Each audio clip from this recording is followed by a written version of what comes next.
विद्युत विद्वान लोगों को मिलते होते तो बताओ मीरा कौन सी स्कूल कॉलेज में पढ़ी थी? मीरा को भगवान प्राप्त हो गए। बोले भगवान तो उसको मिलते होंगे जो महाराज स्वरूपवान होता होगा। तो सज्जनों, कुबड़ी कितनी सुंदर थी जो महाराज 17 जगह से टेढ़ी मेढ़ी कुद रूपड़ी थी कुबड़ी, उसको भगवान ने दर्शन दे दिया। बोले भगवान बड़ी जाति वालों को मिलते होंगे, ब्राह्मणों को, महाराज साधु संतों को मिलते होंगे। तो सुनो सज्जनों, ये दासी पुत्र है विदुर। दासी की क्या जाति होती है ध्यान दो। बाबा गोस्वामी जी महाराज कहते हैं कि जात पात पूछे नहीं कोई,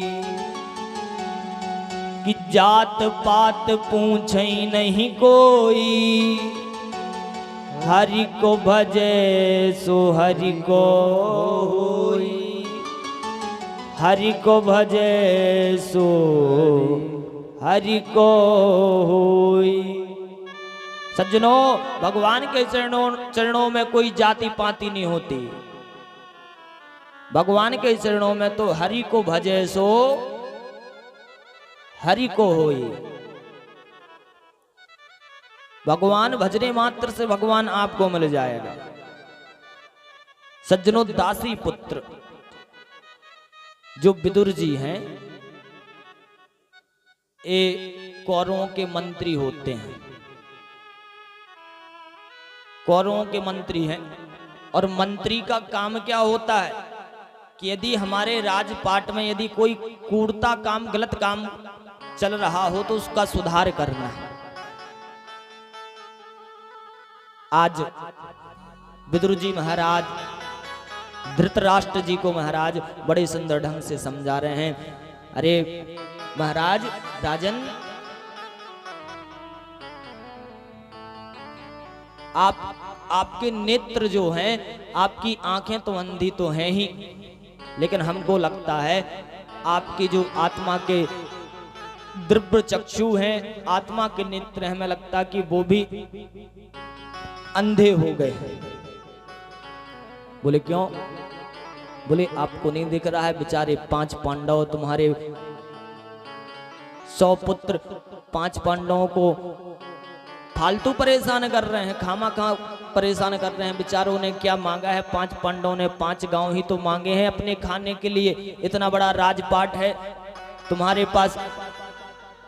अपने पुत्र दुर्योधन से बोलो ना, क्यों अत्याचार कर रहे हो? ज्यादा अत्याचार अच्छा नहीं होता, क्योंकि अति सर्वत्र वर्जते, अति कभी किसी चीज की अच्छी नहीं होती।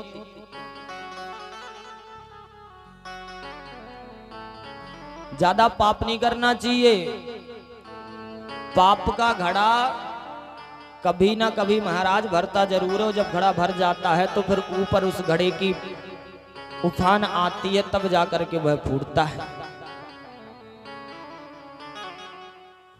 अपने पुत्रों को समझा लो, क्यों खामा परेशान कर रहे हैं बेचारे पांडवों को? दे दो 5 गांव। छुप करके दुर्योधन ये सुन रहा था। अरे हमारी थाली में खाते हो, हमारी थाली में छेद करते हो, जिस थाली में खाया उसी थाली में छेद करते हो। हमारे मंत्री होकर के हमारे पिता को भड़का रहे हो हमारे प्रति।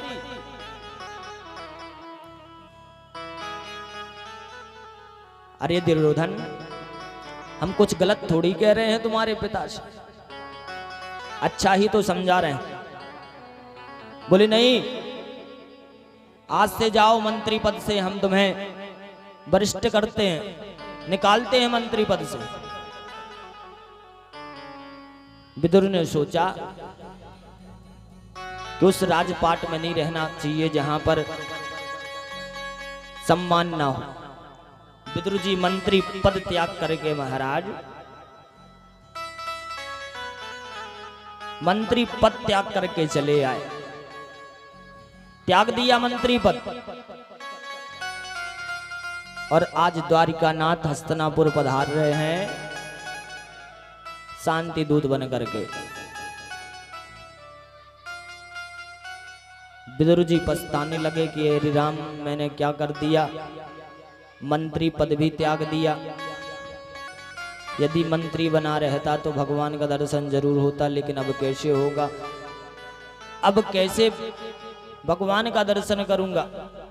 पता नहीं लाखों की भीड़ में भगवान हमें पहचानते हैं कि नहीं। लेकिन जैसे ही हमारे प्रभु द्वारिकानाथ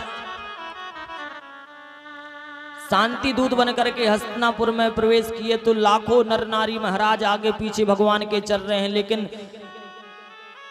भगवान अपने भक्त को लाखों की भीड़ में नहीं, करोड़ों की भीड़ में पहचान लेता है कि ये हमारा भक्त हमसे क्या कहना चाहता है। और महाराज लाखों की भीड़ में हमारे गोविंद ने अपने भक्त विदुर को पहचान लिया और विदुर जी की आवाज को सुन लिया कि विदुर, विदुर बुला रहे हैं, विदुर बुला रहे हैं।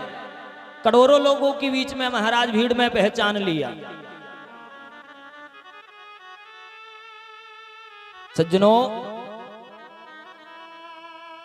विदुर जी समझ गए कि हमारे प्रभु हमसे कुछ कहना चाहते हैं। भगवान ने इशारों में कह दिया, काका चिंता मत करो, आज हम आपके घर में पधारेंगे, आज का निमंत्रण हमारा तुम्हारे घर पे है। दुर्योधन आया, दुर्योधन ने हाथ भगवान का पकड़ा, प्रभु चलो चलो, माँ गंधारी ने बड़े सुंदर सुंदर पकवान बनाए हैं, आप पाना उनको। तब भगवान ने दुर्योधन से एक बात कही, दुर्योधन भोजन दो परिस्थितियों में करना चाहिए, या तो खाने वाले के पेट में ज्यादा भूख हो या खिलाने वाले के मन में अधिक श्रद्धा हो। न तुम्हारे मन में श्रद्धा दिख रही है, न हमारे पेट में भूख है, और निमंत्रण हमारे विदुर काका के पास पहले से है।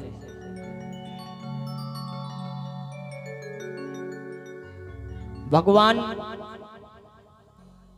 विदुर जी के यहां पहुंचते हैं, वहां पर विदुर जी नहीं थे, पर विदुरानी वहां पर विराजमान थी। विदुरानी उस समय स्नान कर रही थी।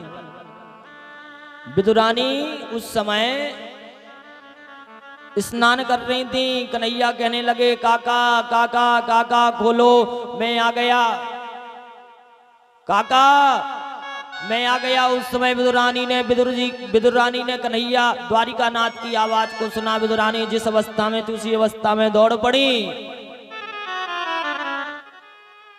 कि विदुर घर पावना